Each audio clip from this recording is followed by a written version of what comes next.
That is the Marantz Super Auto CD Track 1. I have no idea what it is. No metadata at all. But this, I know what this is.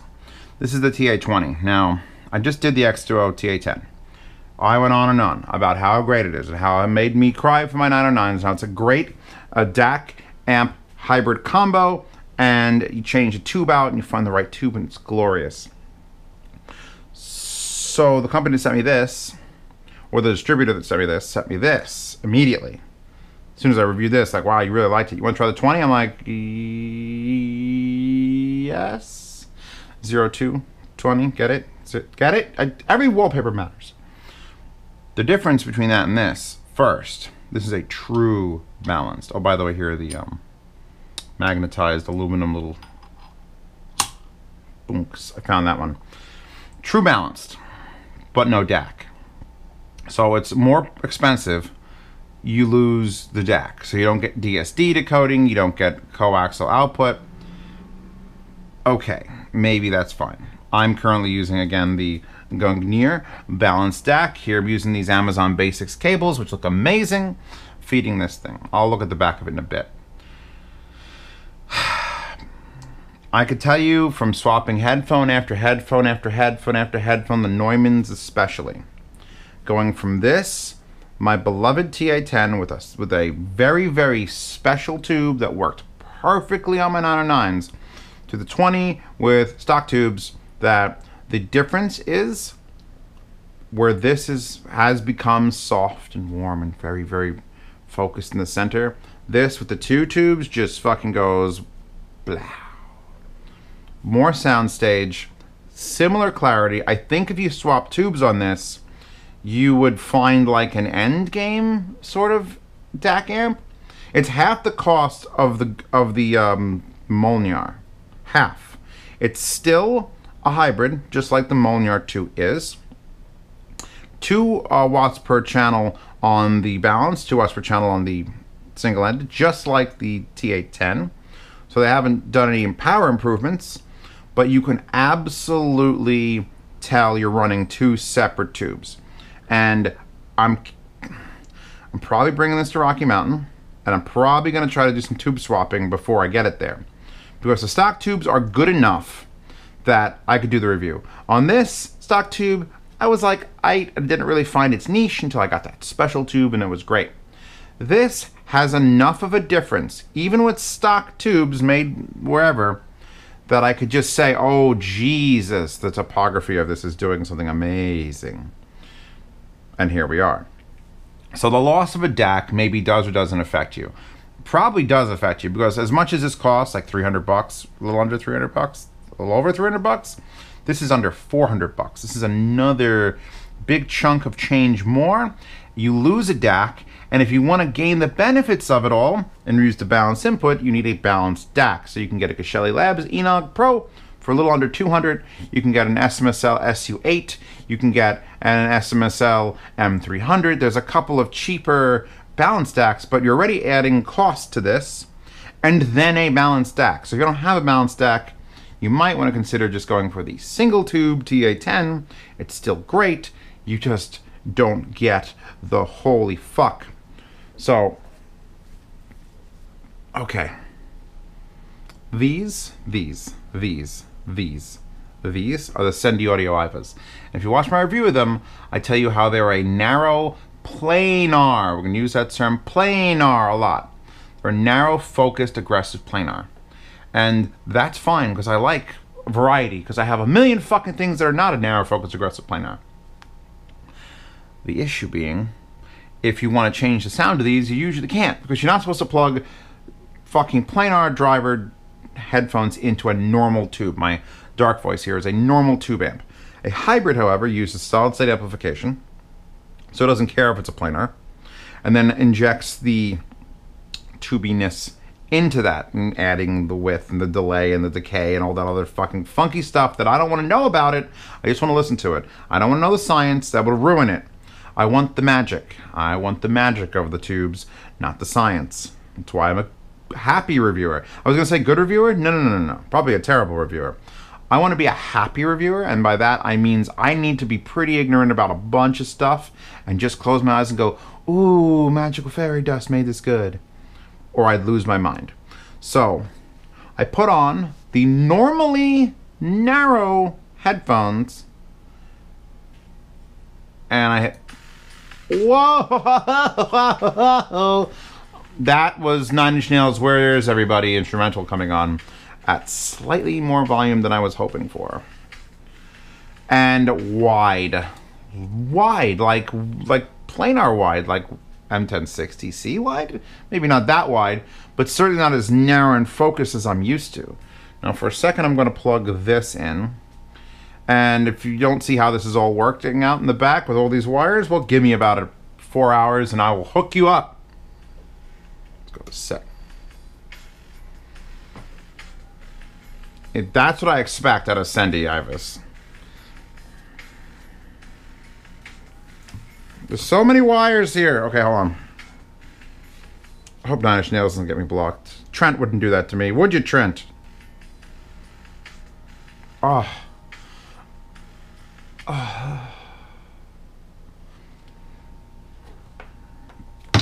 Okay, so you lose the DAC, you gain balanced tubes, even stock tubes sound fucking amazing. You get width, you get the power and architecture to run planars, just like the Molnar.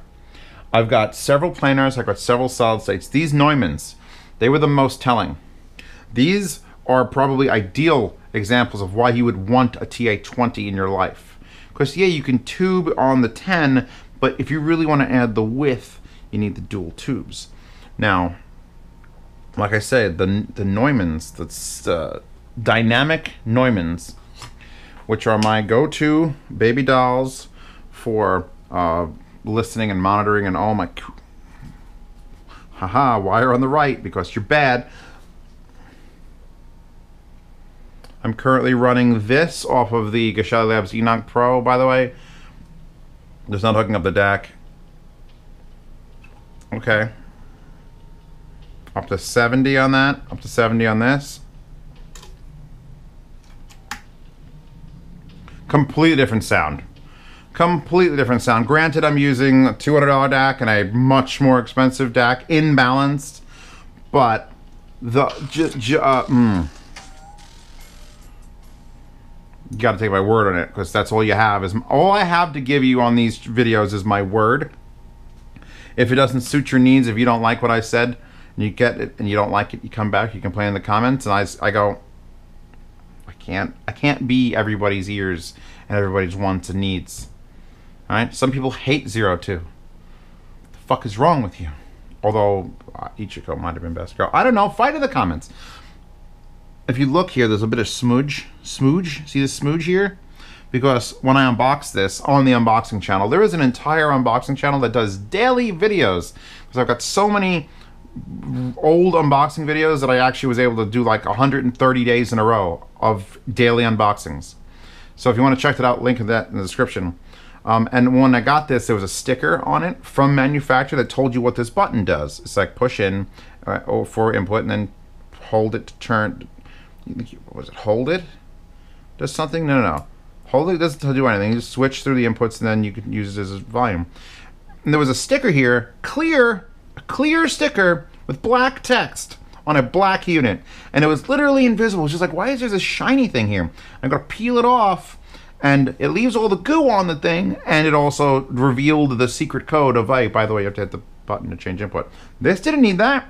It says volume and input. Well, why would you do the sticker on this one, Xduoo? I don't understand. These are... Whoa.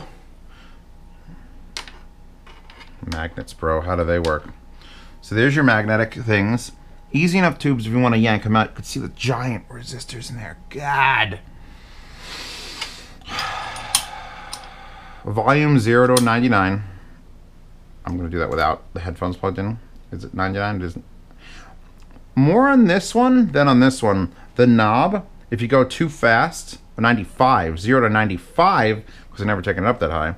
If you go real fast, the knob sort of like skips and it'll be like like 60, 50, 40, 40, 40, 30, 30, 30, 40, 30, 30. So if you gotta just sort of like be deliberately a little bit slower than I'd like to be. Oh my lord. Please. Please let me out. Let me out of this wired hell. So instead of this had 2 RCA inputs, then USB, and then a coaxial out and a line out. This has 2 RCA inputs, then an XLR input, and then an RCA line out that passes through what you're feeding into it. Hold on. That should be... This is out, this is in, this is in. One of these should be in, then that should be out, and then this should have, hold on, my madness is fucking exponential right now. Okay, volume control does nothing for the pass-through. Follow me? Just like on this, where you are getting the access to the DAC, this is granting you access to the inputs. Yeah. Yeah, I'm pretty sure that it's switching. Oh, I could just unplug a balanced lead, and I'll tell you right now. Yes? Okay, it's definitely doing that. So, that's da-rah-rah-rah, by the way. So, now you have an output that is just passing through the signal input, whether it's auxiliary 1, auxiliary 2, or balanced. It will just output that. And I don't know if it's fucking with the tube. I'd have to pull a tube out to find out. It might be doing a preamp of the tube into the 789. It definitely isn't the same result. It's not the same result. Plugging into this and plugging into that is just different. But you do have that access. So you could hook up 3 inputs into this unit, then have that output go to a speaker amp, or a fucking, yeah, like a speaker amp, and that will be just full online. This does not control the output at all. So a full-on desk solution. This was a full-on desk solution. This could have been your DAC, your output, and your headphone amp and everything else. This still requires your inputs. It requires a DAC or a source of some sort, but it can act as your switch.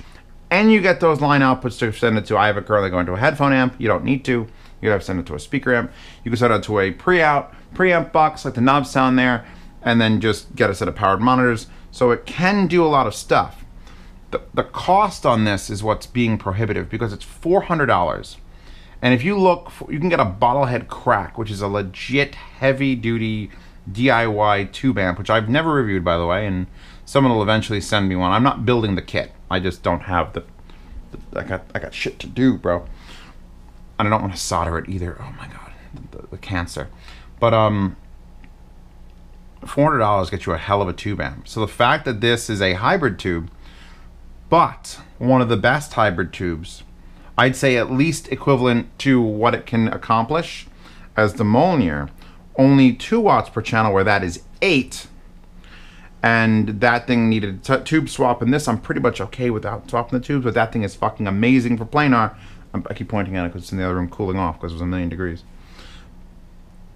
This is a yes, but you got to understand you're losing the DAC. You don't get the DAC like you did in the TA-10. It's basically, you're going to be set up with these choices here. Hold on, let me move this over if I don't drop everything. Oh god, there we go. Do you need the TA-10 or TA-20? Do you have a DAC? Yes. Is it balanced? No. Get the TA-10, because this way you just it's not balanced anyway. You can still use balanced output. Do you have a DAC? Yes, it is balanced. Get this. Do you have balanced headphones? Do you have wires that can be used for multiple balanced headphones? Yes. Do you have headphones that are good with tubes? HG600s, Neumanns, great with tubes. Yes. Then you have to choose if you want to go balanced output, because even the Neumanns, even single-ended, sound wider and more relaxed, and like just, it tubifies through the single-ended as well as it does the balanced, which is very fucking rare. The Molnir did not do that. Molnir sounded like ass through the fucking single-ended. The Dark Voice destroyed it. I don't have the Dark Voice up and running because well, I'm tired of including that in every single thing. You know, if you want a full-on tube, if you have no planar headphones, you get a full-on tube and you're good. You can run them planar on a tube, but it's going to give you weird results. You want really a hybrid for that, and this would be that hybrid, or the Molniar would be that hybrid, to be specific about it. Let me throw these on here. Again, promo pair of MX3s, gonna be in a yard sale either before, after, during, or with the Rocky Mountain Audio Fest that I'm trying to fund. That's there. We're playing Soundgarden next. We're playing Marian Anderson from the Living in Stereo sampler. Now there's no high-low gains. You're just gonna keep turning this up.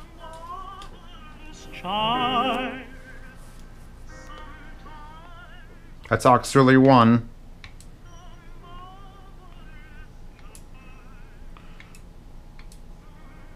Definitely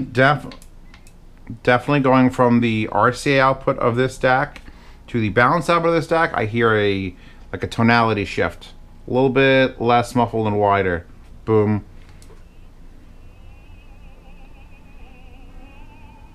But you're running planar again now.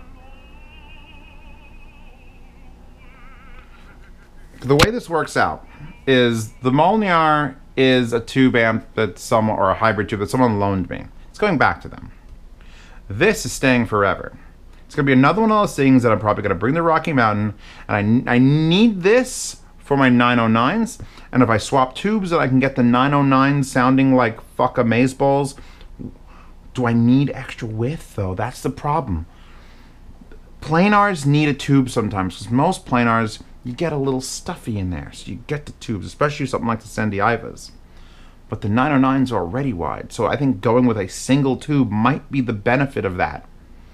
This is me arguing with myself. There's nothing to do with you people and what you're choosing. I personally have to mentally figure out which one of these I'd like to keep running, because I got room, like under there. If I want to put another tube amp, just shove it down on the floor.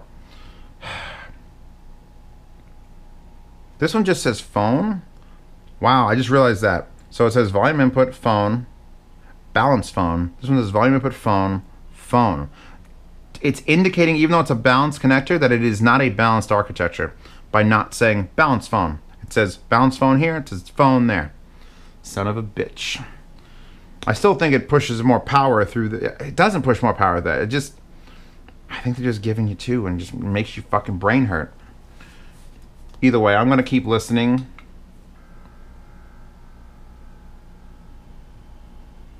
Xduoo is making some really good stuff. I have no complaints other than their stickers and their weird, like, taking away of the DAC. Like, I guess they needed the money. It would have been maybe $500 if they didn't take the DAC away, so they said we would make it a little bit cheaper, let people use their own balanced. I guess. Because this is just an amp. Where this was a DAC amp, this is just an amp. And it's fucking good. It's very specific. You need to already have a balanced DAC. Like the, what was a cheap Loxg? P20 was a balanced tube hybrid. And I was like, wow, it was $100. This wholeheartedly beats that. But it's 4 times the price. So, I mean, or 3.5 times the price. Links in the description for this. Links in the description for this. Links in the description for a couple other random things. By the way, you don't need to use this power plug. It's bullshit. These are just bullshit wires that look really fancy audiophile, because when I go to Rocky Mountain, I want to put little QR codes on everything so people can take their phone and go, oh, how much does this wire cost? And it's going to pop up and it's going to say $26. Probably take you to not Headfi, but Hi-Fi Guides forum. And this, $120. It's like, wow, why is everything so cheap? Because it's all for looks. That wallpaper, whether you like 02 or not, you can download that in the description. Make your phone, she's got red toenails. Links to Hi-Fi Guides, links to the RMAF post. Again, these, I'm looking for them, they're on my head. These were donated to the channel by a very, very considerate human being who's like, here, put these in the yard sale, take all the profits, put it towards RMAF. Gonna do that. If anybody else has anything they want to put in the yard sale, I mean, it's a little late now, but we'll take donations and we will sell things either here in the yard sale or at Rocky Mountain.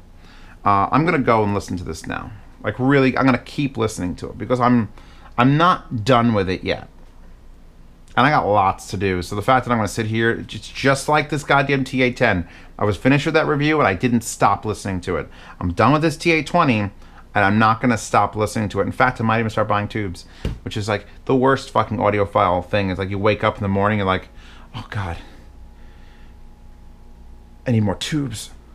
And then you're done. So I'll see you again tomorrow for another review. If you want to see these videos early, by the way, join the Patreon. Patreon gets in the yard sale, which, I don't know, if I find the tubes, maybe I'll sell this one, but then maybe I'll sell this one, or maybe I'll sell none of them, or maybe I'll sell, well, definitely selling that. But yeah, okay. I'm lost my mind. I ate mozzarella cheese sticks and I feel funny now.